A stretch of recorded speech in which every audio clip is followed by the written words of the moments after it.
Assalamualaikum warahmatullahi wabarakatuh. Selamat siang teman-teman. Jadi hari ini saya bersama Kak Iswan Bintang yang sedang menyelenggarakan pameran tunggal karya seni dengan tema Dek Poleang. Ya betul, Dek Poleang. Jadi untuk sebagai pengantar pameran, mungkin bisa dijelaskan Kak, dari tema karya Dek Poleang apa yang ingin disampaikan dari tema tersebut? Sebelumnya perkenalkan, nama saya Iswan Bintang selaku visual artist Makassar. Jadi tema Dek Poleang itu kami angkat. Kenapa pakai diksi kami? Karena ini kan ada kurator, ada tim juga. Jadi saya tidak memikirkan tema itu sendiri. Jadi Dek Poleang itu, Dek itu artinya tempah. Poleang itu artinya kembali. Jadi menempa kembali atau reinterpretasi. Jadi Dek Poleang itu menempa kembali badik, tapi bukan dalam bentuk badik yang asli, tapi dalam bentuk karya seni rupa. Pertanyaan selanjutnya Kak, kalau kita lihat masing-masing dari karya Kakak ini kan banyak objek badik. Ya betul. Kenapa badik? Pertanyaan yang sangat menarik itu, kenapa badik? Kenapa mesti badik? Kenapa badik terus Kak? Kan selama ini banyak yang bertanya, kenapa badik terus, kenapa mesti badik? Jadi ketika kita berbicara badik itu, pasti mindsetnya orang itu selalu negatif. Selalu berhubungan dengan kekerasan. Sedangkan badik itu sendiri punya banyak fungsi. Kalau menurut saya ada 3 fungsi. Yang pertama fungsi artistik. Ada fungsi spiritual. Ada juga fungsi sebagai senjata tajam. Jadi fungsi sebagai senjata tajamnya itu di poin ketiga menurut saya. Bukan yang utama. Bukan yang utama. Nah, walaupun sebenarnya dahulu kala poin ketiga yang tadi itu di poin pertama sebagai senjata tajam, tapi kalau di era sekarang itu sudah tidak relevan. Nah, bagaimana caranya bisa merawat budaya, terutama badik? Kalau kita mau bawa badik kemana-mana itu kan sudah melanggar hukum. Nah, untuk melestarikannya itu punya inisiatif ya dalam bentuk karya seni rupa, baik itu seni lukis maupun instalasi. Jadi badik yang selama ini saya angkat, saya kampanyekan supaya tidak selalu negatif nilainya ya. Jadi ada transisi. Ada transisi. Transisi setiap fase dan fungsional badik itu berubah-berubah tergantung dari konteks zamannya. Pertanyaan selanjutnya Kak, mungkin yang ingin saya tanyakan, ada berapa karya yang Kakak pamerkan pada pameran kali ini? Pameran kali ini saya memamerkan karya 11 karya seni lukis, 3 karya instalasi. Ada badik instalasi, ada di atas juga, di atas, termasuk yang makam ini. Sebenarnya ini hitungannya masuk instalasi juga karena ada responnya 3 dimensi ini. Ini sebenarnya lukisan sudah masuk instalasi. Jadi kalau kita mau hitung ada 4 karya instalasi. 1 yang makam, terus yang badik tergantung, sama ada di atas sofa. Ya, jadi itu ya. Kurang lebih 4 jadi total keseluruhan karya itu 4 instalasi, 10 seni lukis. Total karya yang dipamerkan adalah 14. Selanjutnya Kak, yang menarik itu saya lihat ada di depan makam. Ya. Maksudnya itu Kak, kenapa ada makam? Pertanyaan biasanya itu, ini kan temanya badik, kenapa ada makam? Itu yang di sini. Iya. Jadi kenapa ada makam itu karena tetap ada korelasinya dengan badik. Di Sulawesi Selatan khususnya Makassar banyak kasus-kasus penikaman, banyak.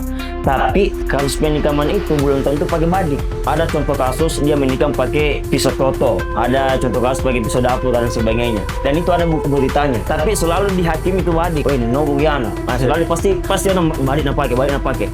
Padahal belum tentu pakai badik. Saya itu kritis itu. Kematian itu pasti mendatang, kita banyak sebabnya. Tidak selamanya itu dari badik itu sebabnya. Apalagi kalau kasus penikaman, bisa saja orang pakai obeng. Apalagi kalau dalam pikirannya orang biasa, orang Makassar, nobo. Pasti badik nak pakai. Itu mindset orang, pasti badik nak pakai nobo. Belum tentu bisa saja pakai obeng. Tapi biasanya pakai garpu. Banyak senjata tajam. Banyak yang bisa dipakai menikam, tapi selalu dikebalik. Makanya itu judulnya keniscayaan. Itu kematian dicari tidak dicari pasti ditemukan itu. Tapi penyebabnya banyak, bukan cuma kasus penikaman badik. Selanjutnya Kak, yang ikonik saya lihat. Wah, ini yang paling lebar kali ukuran ini ukuran 244 kali 122. Seukuran triplex lah. Mungkin bisa dijelaskan sedikit Kak tentang deskripsi karya ini. Kalau ini sebenarnya karya tumpang di meja pengampunan melampaui Pamekasan. Karyanya ini, visualnya ini orang matumpang. Matumpang itu orang membersihkan badik. Jadi orang yang membersihkan badik. Tapi saya metaforakan di sini yang dibersihkan bukan badik, tapi luka lama. Ini kan ada dua suku, Bugis dan Makassar, Arum Palaka dengan Sultan Sanusi. Dua suku yang pernah bersiteru di antara tahun 1666 sampai 1669. Karena ada perang Makassar dulu. Itu citranya itu perang Makassar sampai sekarang diceritakan. Kalau si adalah pengkhianat, penjajah, kan masih sering kita dengar itu. Di sini si penjajah dan pengkhianat. Nah, di sini saya mau ceritakan kalau tidak ada itu, lupakan semua itu. Tidak ada paling Bugis, tidak ada paling Makassar. Kita sama-sama di satu keturunan, satu hari-hari sebenarnya ini kita ini. Masih selalu bertikai. Itu yang digambarkan satu meja. Ini satu meja kayak gue. Hapuskan itu luka lama, tidak ada luka lama. Itu lagi sama rata, berdiri sama tinggi. Selanjutnya Kak, pertanyaannya kenapa pakai warna-warna seperti ini di gambar karakter gambarnya? Sebenarnya tidak terlalu teoritis nih, kenapa memakai warna-warna neon, pink, ungu dan sebagainya. Itu sebenarnya supaya citra badik itu tidak terlalu menyeramkan. Kan kalau mindsetnya orang itu lukisan badik atau badik aslinya darah, busi tajam, karatan. Saya ini mendekonstruksi bentuk-bentuk atau warna itu menjadi warna-warna ngepop kayak gini supaya tidak terlalu menyeramkan. Karena sesederhana itu Ji. Pertanyaan yang terakhir Kak, apa yang bisa kita sampaikan ke teman-teman generasi muda yang mungkin masih memulai atau baru merintis ke ranah seni rupa Kak? Wah, untuk teman-teman atau sahabat-sahabat sekalian, sebenarnya berkarya itu tidak susah, gampang Ji. Banyak yang bilang tidak ada saya skillku. Tidak perlu gitu skill, yang penting kemauan dulu. Kemauan untuk belajar dulu. Sudah ada kemauan, pasti bisa untuk berkarya. Dan yang paling susah sebenarnya bukan berkaryanya, tapi memulainya. Oh yes. Itu paling susah, itu konsep banyak sekali konsepnya, tapi tidak pernah kita memulai. Saya ada konsep begini, tapi tidak ada. Mulai dulu. Bukan soal bagus tidaknya karya, tapi siapa yang dulu mulai. Makanya saya selalu bilang sama teman-teman, ya berkarya saja. Karena berkarya itu sehat, menipu itu jahat. Oh ya, siap. Terima kasih waktunya Kak dan kesempatannya. Jangan lupa follow Instagram Kak Iswan Bintang dan Dede Poleang. Terima kasih teman-teman. Selamat menikmati.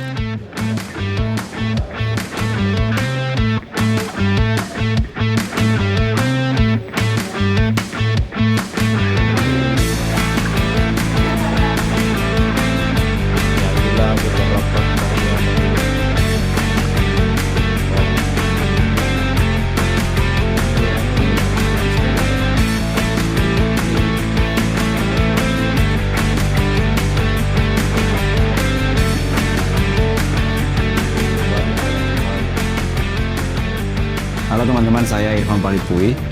Saat ini didaftar sebagai kurator untuk kegiatan pameran tunggal Iswan Bintang bertema Dede Poleang. Jadi kegiatan ini bermula dari tentu saja kegelisahan Iswan Bintang ya, yang mencoba mengoleksi pengetahuan tempatan khususnya lewat manuskrip.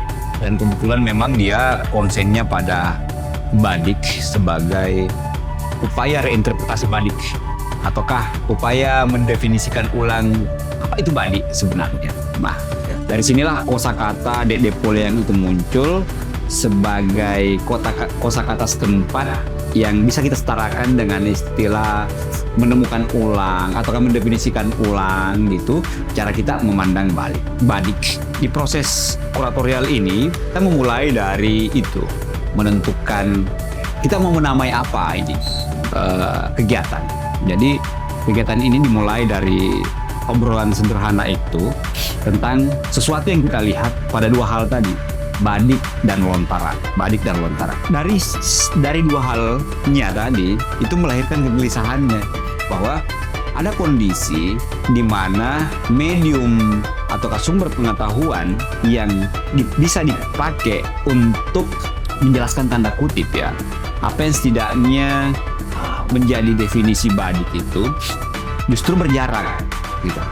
Nah, Di sini kita melihat kalau secara teoretis ya, paradigma menyimpan atau memelihara, mengunci itu dilihat sebagai satu persoalan dalam menghubungkan ulang distribusi pengetahuan tentang badik dan badiknya itu sendiri.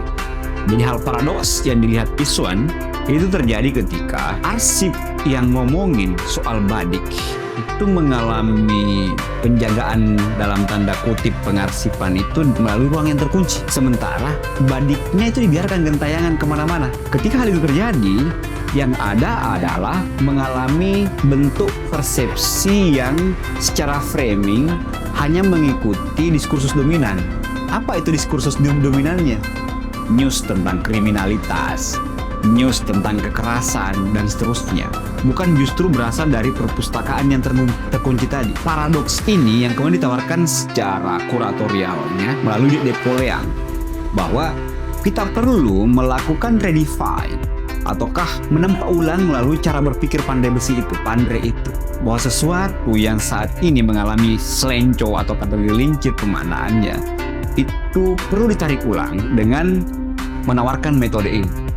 Menawarkan metode Depolean sebagai cara berpikir untuk sampai pada apa yang diceritakan oleh Iswan Bintang menjadi diskursus globalnya. Tapi diskursus global pasti tidak bisa dijawab kan, karena ada yang terkunci. Bagaimana bisa menghadirkan itu dalam diskursus global, dibaca secara global ketika dia juga sekaligus digembok. Nah, Depolean mendorong kita untuk memicu itu, untuk mengosongkan ingatan subjek lewat framing kriminalitas, framing kekerasan dan seterusnya lewat ini, gitu, lewat kegiatan ini, dan membiarkan cara dia merekonfigurasikan sendiri setelah bertatapan dengan karya-karya yang sekarang sini, bersentuhan dengan kursi yang disiapkan di atas dan seterusnya, semacam itu.